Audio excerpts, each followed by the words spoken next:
క్షిపణుల ఎగుమతికి భారత్ సిద్ధంగా ఉందని కేంద్ర రక్షణ శాఖ మంత్రి మనోహర్ పారికర్ తెలిపారు. తేజస్ ఫైటర్ జెట్స్, ఆకాశ్ క్షిపణితో పాటు బ్రహ్మోస్ కూడా ఎగుమతి చేయనున్నట్లు ఆయన స్పష్టం చేశారు.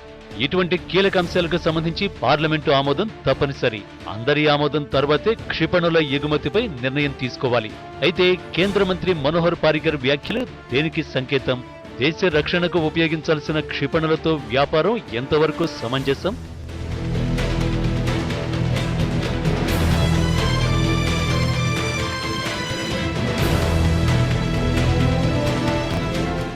ఈరోజు దేశ రక్షణ మంత్రి చేసిన ప్రకటన ఏంటంటే, మేము తేజస్, ఆకాశ్, బ్రహ్మోస్ ఈ క్షిపణులను ఎగుమతి చేస్తామని అన్నారు.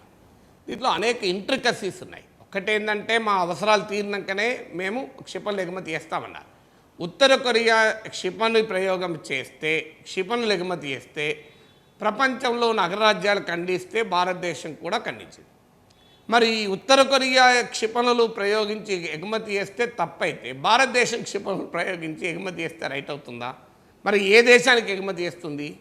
భారతదేశం ఎగుమతులు చేసినటువంటి క్షిపణులతో ఆ దేశం మరో దేశంపై దాడి చేస్తే దానికి బాధ్యులు ఎవరు?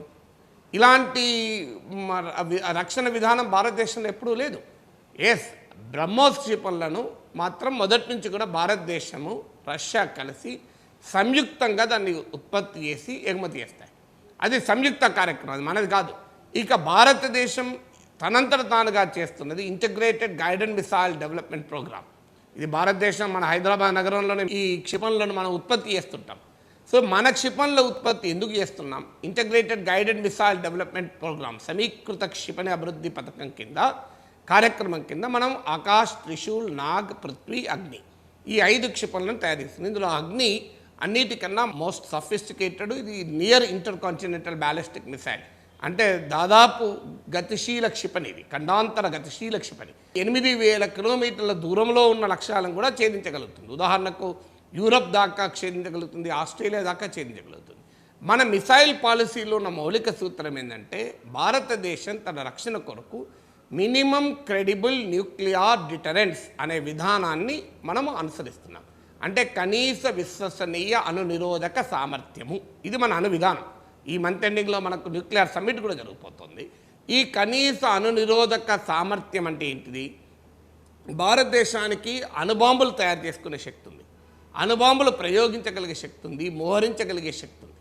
కానీ భారతదేశం స్వచ్ఛందంగా తీసుకునేటువంటి విధానం ఏంటంటే, మా దేశం పైన ఇంకెవరూ దాడి చేయకుండా నిరోధించేటువంటి స్థాయి వరకే మేము అణు సామర్థ్యాన్ని కలిగి ఉంటాం. మా దేశంపై దాడి చేయాలనుకునేవాడు భయపడే స్థాయి వరకే మేము అణునిరోధక సామర్థ్యాన్ని కలిగి ఉంటాం. ఈ అణునిరోధక సామర్థ్యంలో ఒక ముఖ్యమైనది అణుక్షిపణులు, అంటే అణువాయుధాన్ని కూడా మోసుకెళ్ళగలిగే క్షిపణి కూడా ఒక భాగం. అందువల్ల మన మినిమం క్రెడిబుల్ న్యూక్లియర్ డిటరెన్స్, కనీస విశ్వసనీయ అణునిరోధక సామర్థ్యములో భాగంగా తయారు చేసుకునే క్షిపణులను మేము ఎగుమతి చేస్తాం అనేది, అంటే ఇది అంతర్జాతీయంగా అనేక ఇబ్బందులతో కూడుకున్నది. ఎందుకంటే మిసైల్ టెక్నాలజీ కంట్రోల్ రెజీమ్ అని ఉంది, అంటే క్షిపణి సాంకేతిక నియంత్రణ వ్యవస్థ అని. ఈ ఎంటీసీఆర్ ఒప్పందంలో భారతదేశం భాగస్వామి కాదు, కానీ రేపు మనపైన ఒత్తిడి వస్తుంది. ఎందుకంటే ప్రొలిఫరేషన్ ఆఫ్ మిసైల్ టెక్నాలజీ, అంటే క్షిపణి సాంకేతిక పరిజ్ఞానం వేరే దేశాల్లోకి వెళ్లకుండా నియంత్రించేటువంటి వ్యవస్థ ఇది. అంటే దేశ రక్షణకు ఉపయోగించాల్సిన సామర్థ్యాన్ని వ్యాపారానికి ఉపయోగించితే అది ప్రపంచ వినాశానికి దారితీసేటువంటి ప్రమాదం ఉంటుంది. ఇది భారతదేశ రక్షణ విదేశాంగ విధానాలకు విరుద్ధమైనటువంటి విధానం. అందువల్ల దేశ అవసరాలు తీరిన తర్వాత కూడా మనం ఎగుమతి చేయడం అనేది దీనిపైన దేశవ్యాప్త డిబేట్ కావాలి. ఇది ఒక ప్రభుత్వం నిర్ణయించాల్సిన విధానం కాదు. భారత పార్లమెంట్లో దీన్ని చర్చించాలి, దేశవ్యాప్తంగా చర్చించాలి. ఎందుకంటే మన డిఫెన్స్ పాలసీ అనేది ఒక ప్రభుత్వ విధానం కాదు. పింఛన్లు 1000 రూపాయలు ఇవ్వాలా, 200 ఇవ్వాలా, 500 ఇవ్వాలా అనేది ఒక ప్రభుత్వ విధానం. దానివల్ల కొంపలు ముడియేది లేదు. కానీ క్షిపణులు తయారు చేయాలా లేదా, అణుబాంబులు వాడాలా లేదా, ఇలాంటివి ఒక ప్రభుత్వం, ఒక రాజకీయ పార్టీ నిర్ణయంగా ఉండకూడదు. ఇది నేషనల్ కన్సెన్సస్, ఒక జాతీయ ఏకాభిప్రాయం ఆధారంగా మాత్రమే ఉండాలి.